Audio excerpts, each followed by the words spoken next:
नमस्कार, एसआर अशोकनगर में आपका स्वागत है। मैं हूं आपके साथ साक्षी श्रीवास्तव। अब एक नजर शहर की विशेष खबरों की ओर।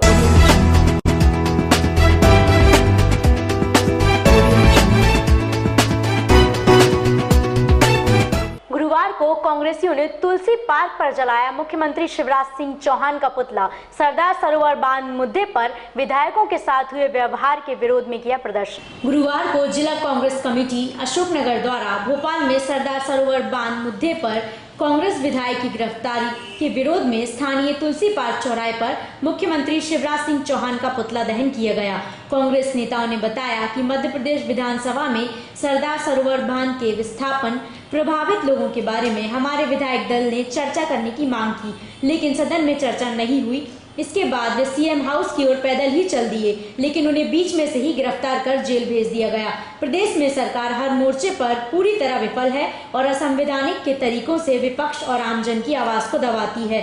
इस अवसर पर कांग्रेस के सैकड़ों कार्यकर्ता उपस्थित थे। कल भोपाल विधानसभा में नर्मदा सरोवर बांध के विस्थापितों को लेकर कांग्रेस पार्टी द्वारा चर्चा कराई जाने के लिए अनुरोध किया जा रहा था, और जब इस पर चर्चा नहीं कराई जा रही थी, कांग्रेस जन जो हजारों आदमी बेघर हो गए हैं नर्मदा सरोवर बांध में पानी भरने की वजह से, सरकार ने आज तक उनके लिए कोई व्यवस्थापन की व्यवस्था नहीं की है। कांग्रेस जन जब इसका विरोध कर रहे थे तो सारे कांग्रेस के विधायकों को मुख्यमंत्री द्वारा गिरफ्तार करा के जेल भेज दिया गया। ये इस तरह जो प्रदेश में शिवराज सिंह की तानाशाही चल रही है कि कोई भी जनता के हक की आवाज नहीं उठा सकता, उस तानाशाही के खिलाफ कांग्रेस पूरे प्रदेश में आंदोलन कर रही है। और जब तक ये शिवराज की तानाशाही खत्म नहीं होती, कांग्रेस यूं ही लगातार आंदोलन जारी रखेगी। धन्यवाद। जय हिंद।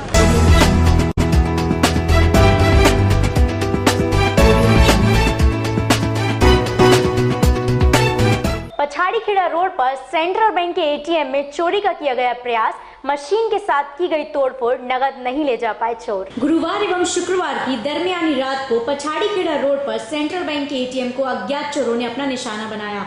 रात के अंधेरे में इसमें तोड़फोड़ की। चोरों ने सरिया एवं दूसरी चीजों से एटीएम को तोड़ डाला। सुबह सुबह घूमने वाले लोगों ने इसकी जानकारी पुलिस को दी। बताया जा रहा है कि इसमें रहने वाले गार्ड घटना के वक्त नहीं था। एटीएम को संचालित करने वाली एजेंसी का कहना है कि इसमें से चोर पैसे नहीं चुरा पाए हैं। पुलिस ने इस मामले की जांच शुरू कर दी है। उम्मीद की जा रही है कि सीसीटीवी फुटेज के बाद चोरों के इस प्रयास में कौन बदमाश थे, शायद इसका खुलासा हो सके।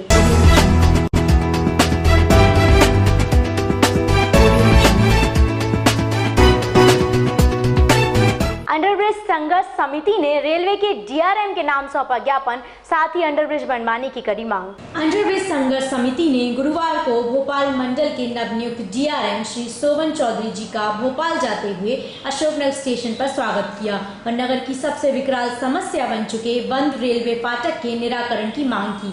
समिति के सदस्यों को जब पता चला कि डीआरएम महोदय गुना के इंस्पेक्शन विजिट पर आए हुए हैं, तभी समिति के पूर्व अध्यक्ष ने महोदय से फोन पर चर्चा कर 5 मिनट का समय मांग लिया।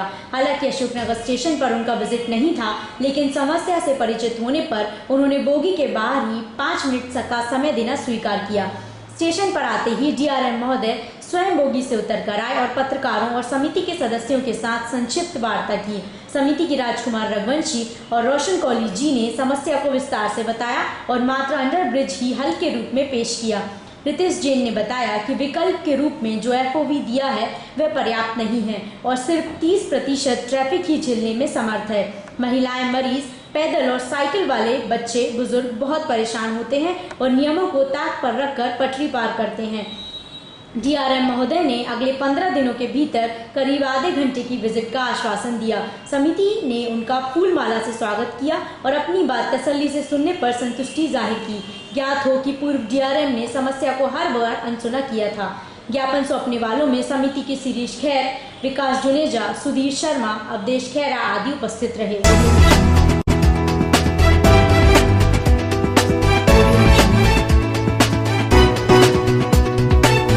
सांदोई गांव में फूटा तालाब, सारा पानी बहा खेतों में, सैकड़ों बीघा की जमीन खराब, बड़ा हादसा होते होते टला। गुरुवार एवं शुक्रवार की दरमियानी रात जिले में हुई लगातार बारिश के कारण नदी नाले उफान पर हैं। वहीं मौसम की इस पहली तेज बारिश ने कई निर्माण कार्यों की पोल खोलकर रख दी है। ऐसा ही ईसागढ़ जनपद के सांदो ग्राम में हुआ। यहाँ करीब 2 माह पहले बनाए गए तालाब की पार पहली ही बारिश में बह गई। करीब 150 बीघा में बने तालाब की पार ढहने से भारी नुकसान हुआ है।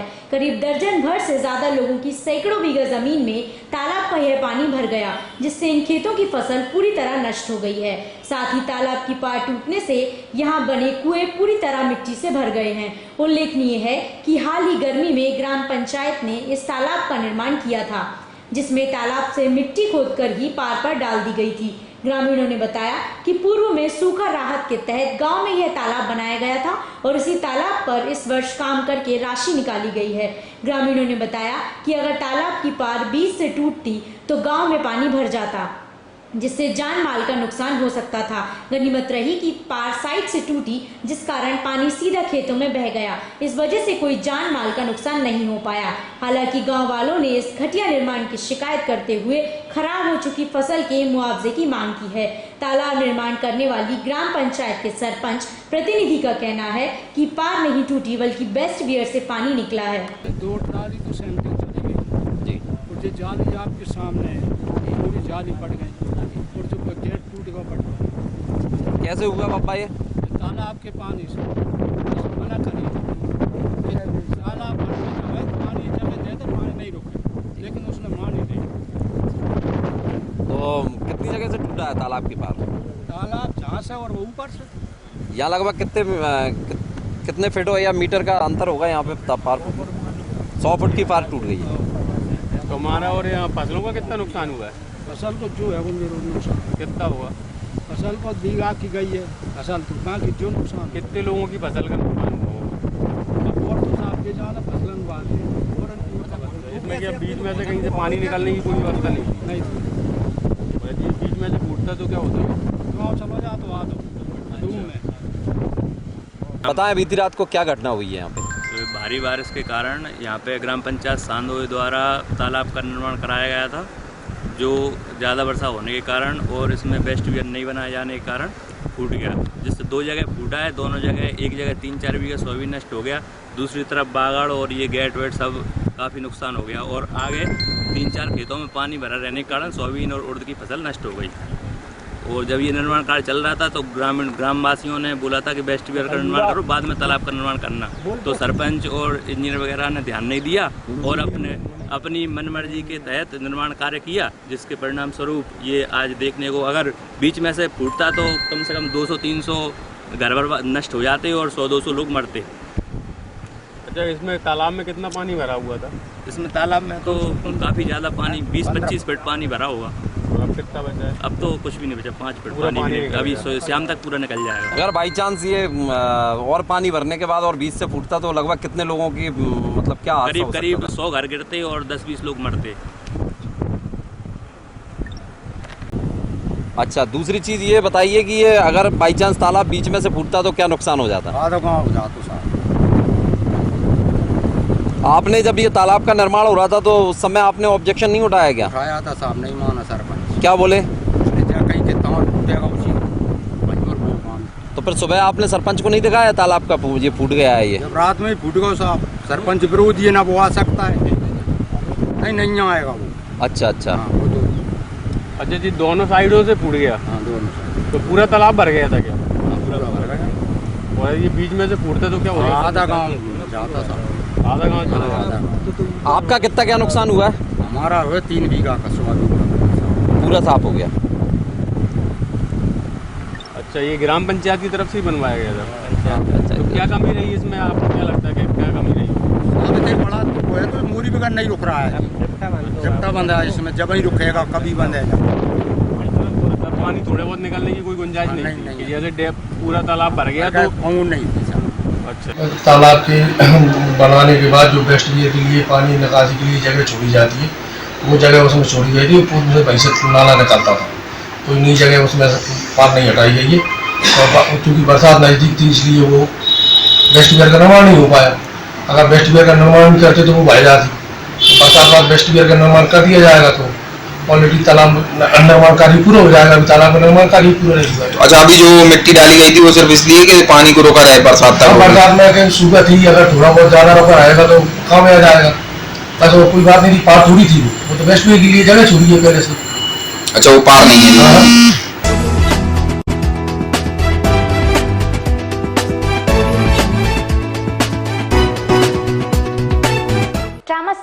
उद्घाटन पर नहीं किया गया। प्रभारी मंत्री के निर्देशों का प्रयोग शिलापट्टिका पर लिखा था श्रीमंत। साथ ही सरकारी अधिकारी सीएमएचओ ने सांसद सिंधिया के आगे किया श्रीमंत एवं महाराज जैसे शब्दों का प्रयोग। कांग्रेस सांसद ज्योतिरादित्य सिंधिया और भारतीय जनता पार्टी के प्रदेश के शीर्ष नेतृत्व के बीच बीते दिनों देखने को मिली तनातनी कोई पहली बार नहीं है। अशोकनगर जिला हमेशा से ही सिंधिया और बीजेपी के बीच लड़ाई का केंद्र रहा है। करीबन 3 वर्ष से यहां शिलान्यास एवं उद्घाटन को लेकर सिंधिया और बीजेपी के बीच लगातार विवाद चलते रहे हैं। जब से जयवान सिंह पवैया जिले के प्रभारी मंत्री बने हैं तब से तल्खियां और बढ़ गई हैं। बीते दिनों सिंधिया के दलित विरोधी होने का जो मुद्दा बनाया गया है उसके पीछे भी उद्घाटन की राजनीति रही है। दरअसल जिस तरह ट्रामा सेंटर को लेकर बीजेपी ने इतना बड़ा मुद्दा बनाया है उसके बारे में एक नई चीज सामने निकल कर आई है। उससे एक मुद्दा और खड़ा होते दिख रहा है। 7 फरवरी को जिले के प्रभारी मंत्री श्री पवैया ने बंगला चौराहे में हुए विद्युत सब स्टेशन के उद्घाटन में सिंधिया के आगे श्रीमंत लिखे होने पर अधिकारियों को फटकार लगाई थी। साथ ही भविष्य में किसी भी शासकीय आयोजन में सिंधिया के आगे श्रीमंत शब्द के प्रयोग न करने के लिए चेताया था,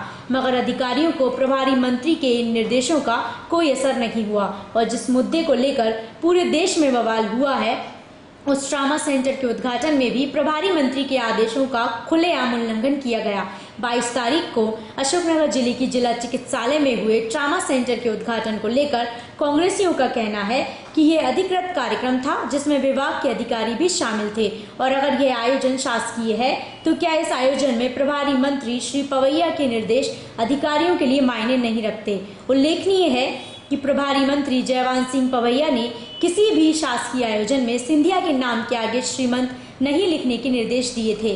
7 फरवरी को बंगला चौराहे में हुए विद्युत सब स्टेशन के शिलान्यास पट्टिका पर सिंधिया के आगे श्रीमंत लिखा देखने पर पवैया विफर गए थे। देखिए पवैया ने अधिकारियों को क्या निर्देश दिए थे। ऐसा है कि ये प्रजातंत्र है और इस प्रजातंत्र में वो जो उपनिवेशवाद के समय के शब्द हैं, जो गुलामी के शब्द हैं, वो शब्द श्रीमंत हो सकते हैं, वो शब्द महाराज हो सकते हैं। आज आज़ादी के 70 सालों बाद भी इन शब्दों का इस्तेमाल करना मैं तो समझता हूँ कि सामाजिक दृष्टि से ही गलत है, लेकिन सरकारी पट्टिका पर कहीं लिखा है तो बहुत गंभीर भूल है। इसमें किसकी गलती मानते हैं? और इसलिए मैंने अभी कहा है कि श्रीमंत जो शब्द है इसको तत्काल हटा दिया जाए और किसी सरकारी पट्टिका पर, किसी सरकारी कार्यक्रम के कार्ड पर किसी भी हालत में श्रीमंत और महाराज जैसे गुलामी के शब्दों का इस्तेमाल नहीं होगा। Thank you sir. Shri Pawaiya का कहना है कि महाराज एवं श्रीमंत जैसे शब्द सामंती मानसिकता और गुलामी के प्रतीक हैं, इसलिए अधिकारियों को चेताया था कि किसी भी तरह के शासकीय आयोजन में श्रीमंत शब्द का प्रयोग ना किया जाए। मगर जिस ट्रामा सेंटर के उद्घाटन पर पूरा विवाद हुआ है वहां भी अधिकारियों ने प्रभारी मंत्री के निर्देशों की धज्जियां उड़ाई हैं।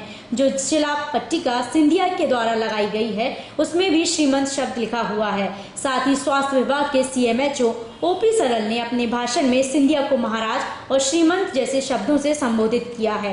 हमारे आदरणीय और लोकप्रिय सांसद श्रीमंत सिंधिया जी, उपस्थित विधायक मुगावटी एवं चंदेरी और यहाँ पर सभी उपस्थित वरिष्ठ जन और पार्टी के अध्यक्ष, ये आपको आज ट्रॉमा सेंटर की जो है सौगात आपको जो मिली है ये 4.98 करोड़ रुपए की महाराज की वजह से ही आपको मिली। अब इस पूरे मामले पर कई सारे सवाल खड़े होते हैं। पहला तो यह कि अगर कांग्रेस का इस कार्यक्रम को अधिकृत बता रही है और बीजेपी इस कार्यक्रम को सिंधिया का व्यक्तिगत कार्यक्रम बता रही है तो प्रशासनिक अधिकारी यह क्यों नहीं पता कर पा रहे कि दोनों उद्घाटनों में कौन सा अधिकृत है। इसके अलावा अगर सिंधिया का आयोजन अधिकृत था तो सीएमएचओ ने सिंधिया को श्रीमंत एवं महाराज जैसे शब्द से संबोधित क्यों किया, प्रभारी मंत्री के आदेश का उल्लंघन क्यों किया और अगर यह आयोजन अधिकृत नहीं था तो फिर सीएमएचओ को इस कार्यक्रम में जाने की क्या जरूरत पड़ गई। इस मुद्दे पर प्रशासनिक अधिकारी कुछ भी कहने को तैयार नहीं है।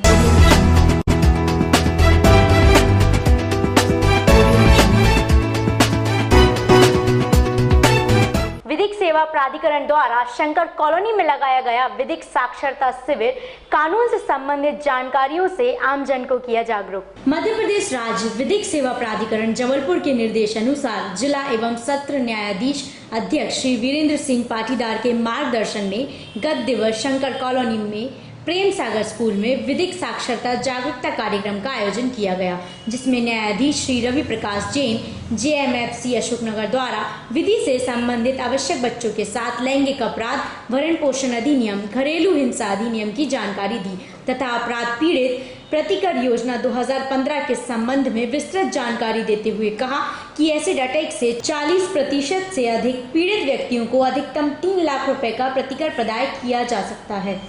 जिला विधिक सहायता अधिकारी श्री दिलीप सिंह ने बताया कि कौन कौन व्यक्ति निःशुल्क विधिक सहायता किस प्रकार से कर सकता है। जिला विधिक सेवा प्राधिकरण द्वारा संचालित योजनाओं के बारे में विस्तार से बताया गया। कार्यक्रम का संचालन अधिवक्ता श्री शिव सिंह रघुवंशी ने किया एवं अन्य महत्वपूर्ण जानकारियां दी। उक्त कार्यक्रम में जिला विधिक सेवा प्राधिकरण अशोकनगर के सामाजिक कार्यकर्ता श्री विशाल राय एवं श्री सुरेंद्र कुमार शर्मा उपस्थित रहे।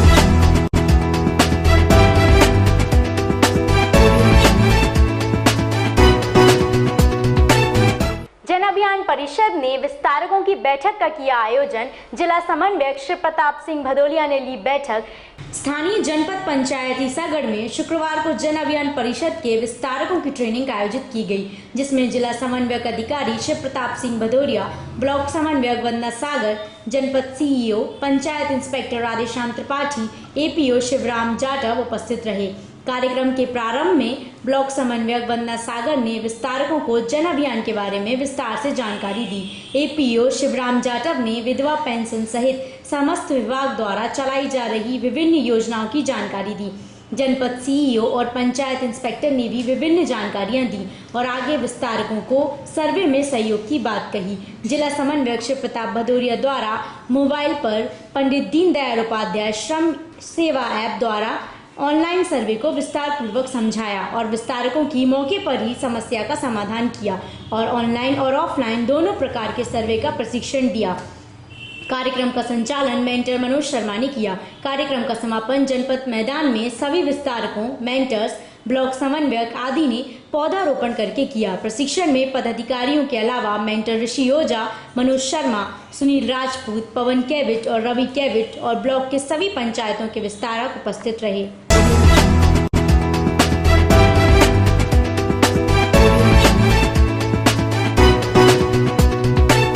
अनुसूचित जाति आयोग के अध्यक्ष भूपेंद्र आर्य 29 जुलाई को आएंगे अशोकनगर ट्रामा सेंटर पर गंगाजल बयान मुद्दे पर करेंगे चर्चा। मध्य प्रदेश राज्य अनुसूचित जाति आयोग के अध्यक्ष श्री भूपेंद्र सिंह आर्य व सचिव 29 जुलाई 2017 को अशोकनगर आएंगे।